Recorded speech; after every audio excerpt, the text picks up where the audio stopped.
In front of me is REALME C17 and today I would like to show you how you can turn on or off autocorrection.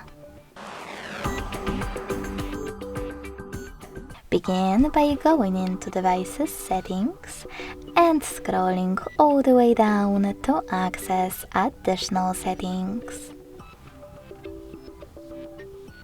Following that, tap on Keyboard and Input Method, select Gboard, and tap on Text Correction.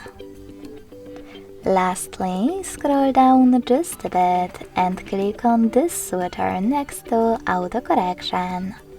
This way, you'll turn it off or on.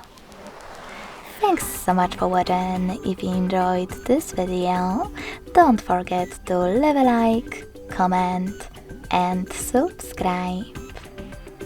Bye!